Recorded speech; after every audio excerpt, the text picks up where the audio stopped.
এই ষষ্ঠী পূজার আগে বর্তমানে মূলত আমাদের প্রায়োরিটি হচ্ছে যে স্থানগুলোতে প্রতিমা নির্মাণ করা হচ্ছে সেখানে একটু বেশি অগ্রাধিকার দিচ্ছি, গোয়েন্দা নজরদারি রাখছি, প্লাস টহল কার্যক্রম চলমান আছে। এছাড়াও আমাদের এই 5টি জেলার প্রতিটা মণ্ডপের যে সভাপতি সাধারণ সম্পাদক আছেন তাদের সাথে আমাদের যোগাযোগ আছে, তাদের কন্ট্যাক্ট নাম্বার আমাদের কাছে আছে।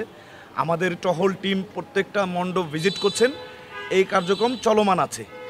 আর যখন ষষ্ঠী পূজার দিন থেকে শুরু হবে পূজা, তখন বিশেষ করে পূজা মণ্ডপ প্লাস সেই মণ্ডপে যাওয়া আসার যে রুট সেখানেও আমরা বিশেষ নজরদারি রাখবো এবং টহল কার্যক্রম পরিচালনা করব।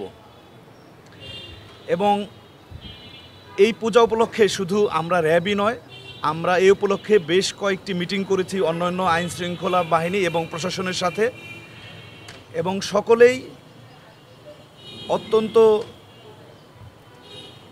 এই পূজা উৎসবটাকে গতবারের আপনারা জানেন যে খুব সুন্দরভাবে সম্পন্ন করা হয়েছিল। এবছরও আমরা যথেষ্ট ডিটেল পরিকল্পনা করেছি যাতে নিরাপত্তা পরিস্থিতি ভালো থাকে। এবং বাংলাদেশ একটি অসাম্প্রদায়িক দেশ। আমাদের এই দেশে সকল ধর্মের মানুষ তার নিজ নিজ ধর্ম স্বাচ্ছন্দ্যের সাথে পালন করতে পারে এবং এই কাজে সকলের সহযোগিতা থাকে। আমি মিটিংয়ে দেখেছি যে সেখানে বিভিন্ন রাজনৈতিক দলের নেতা এবং বিভিন্ন ইসলামিক সংগঠনের নেতারাও ছিলেন এবং সকলেই আমার পাশে এখানে রাজশাহী জেলার সভাপতি, পূজা কমিটির সভাপতি এবং জেনারেল সেক্রেটারি আছেন, ওনারা দুইজনও ছিলেন এবং সকলেই আশ্বাস দিয়েছেন এবং অত্যন্ত সহযোগিতাপূর্ণ মনোভাব পোষণ করেছেন। আমি মনে করি এবং আমি বিশ্বাস করি বাংলাদেশের মতো পৃথিবীর আর কোনো দেশে সংখ্যালঘুদের প্রতি এত বেশি সহায়তা এবং সহযোগিতামূলক মনোভাব আছে বলে আমি মনে করি না। বাংলাদেশ সেরকম একটি দেশ। এমনকি গত বছরও আপনারা দেখেছেন যে মাদ্রাসার ছাত্ররা গিয়েও পূজা মণ্ডপ পাহারা দিচ্ছেন। এই যে সম্প্রীতি এবং এই যে আচরণ, এর তো তুলনা হয় না। এবং এই রাজশাহীতে দুর্গাপূজার কিন্তু অন্য একটা বিশেষ তাৎপর্য আছে। আপনারা অনেকেই নিশ্চয়ই জানেন যে আমাদের এই বাংলা বলতে আনডিভাইডেড বেঙ্গল থেকে শুরু করে দুর্গাপূজার উৎসব কিন্তু প্রথম শুরু হয় এই রাজশাহীর তাহেরপুরে। হ্যাঁ, আপনারা নিশ্চয়ই জানেন, সভাপতি সম্পাদক সাহেব জানেন। হ্যাঁ, রাজা কংসনারের ওখানে।